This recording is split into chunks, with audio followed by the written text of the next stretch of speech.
Watch Jamie Raskin humiliates Jim Jordan and Republicans for defending Trump. Make a point. We talked, generally, the previous speaker talked about factual information. We've talked about fact-checking. Fact-checking, you know what fact-checking is truly supposed to be in this country? The First Amendment.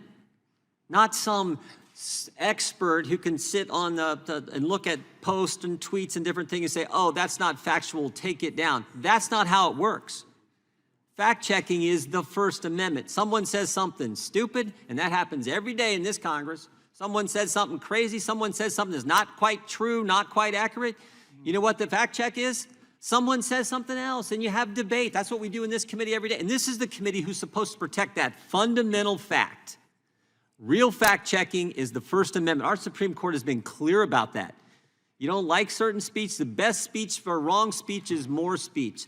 The best speech for false speech is true speech. That's how it works. You have a debate, and you trust we, the people, to figure it out, not some expert who's going to fact-check every tweet, every post, and we saw this in the Biden administration. We're seeing it in Europe now. We're seeing it in Brazil. That was the first bill we dealt with from the gentleman from California, his good legislation that we all agreed on. We're going to work on and put a good bill on the floor. So that's the key. That's what and we know it happened because, again, we had the guy who runs one of the biggest companies in the world, most successful tech companies in the world, tell us it happened. We had on the third day of the Biden administration an email from the White House to Twitter saying, take down this tweet ASAP. The government telling a business to take down a tweet, and the tweet, ironically, was from RFK Jr., who was going to be running for president against the guy in the White House. So he was saying, take down the speech of my opponent.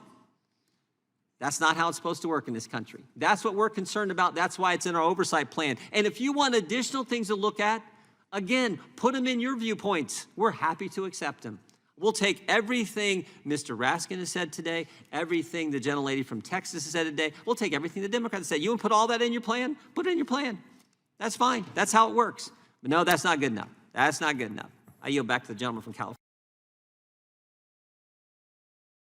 Mr. Chairman, thank you very much. I'm inspired by your First Amendment passion. You are the you are the John Stuart Mill of the House of Representatives and the Voltaire of Congress, and you put me in the mood of Justice Brandeis. But I want to ask. You can stop there. No, I got to keep going a little bit because I have to know whether or not your First Amendment passion and principles, which I take to be completely true, and I've always known that about you, extend to one citizen named Donald Trump. Now, let's talk about Donald Trump for a second, okay? He is, after all, I think, the President of the United States. And check this out, okay? Everybody in this room who's sitting on this side of the dais is a politician, okay? We have people say stuff about us and say stuff about our rivals and our opponents all the time. I don't know if there's anybody here who's ever sued anybody in politics for libel or defamation. I'm taking that no. I imagine a lot of us have felt like, have you? Well, I'll be curious to hear about that later, Mr. Issa. But the vast majority of us don't sue people even when we feel really aggrieved by the mean things that people say. And yet, Donald Trump gets to be president of the United States, and suddenly he decides he doesn't like Jim Jordan's approach, which is the answer to bad speech is good speech. The answer to false speech is true speech. The answer to nonsense is the dialectics of expression. That's the spirit of the First Amendment. Well, check this one out. Donald Trump personally suing CBS for $20 billion. The President of the United States is suing CBS for $20 billion. Why? What did they say about him? Did they lie about him? Did they defame him? No, it has nothing to do with him. It has to do with the way he thinks they unfairly edited a video conversation with Kamala Harris. He said that the way the video looked in the commercial for 60 Minutes was different from the way she appeared.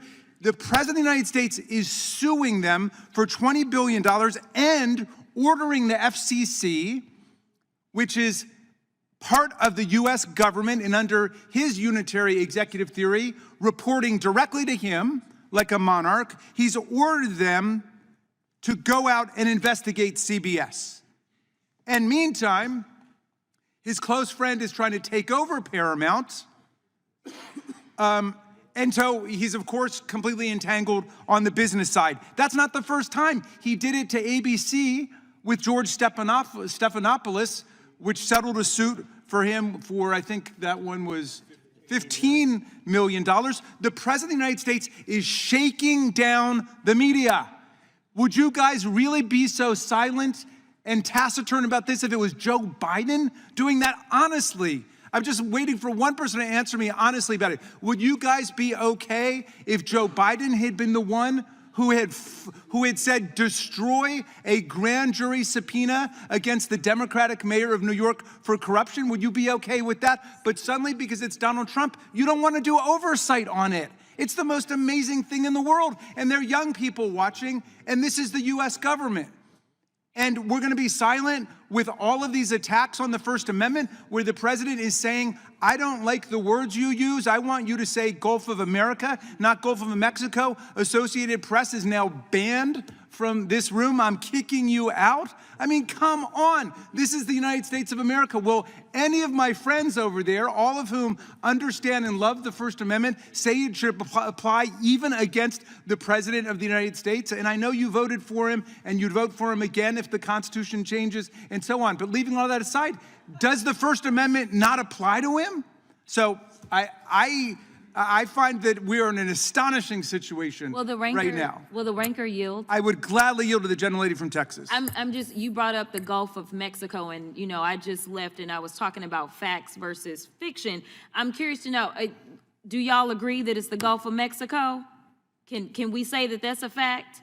Are any of y'all willing to say that it's the Gulf of Mexico instead of Gulf of America? Well, but reclaiming my time, I would say that these days, that's a matter of opinion. It's a matter of fact from the standpoint of objective sources. But if people want to say it, that's great. I would never kick them out of the room for saying something different. But that's what's happening with Donald Trump. He's kicking people out of the room and punishing them, subordinating their role as press because they're not complying with his orders. That's not the First Amendment. I yield back, Mr. Chairman.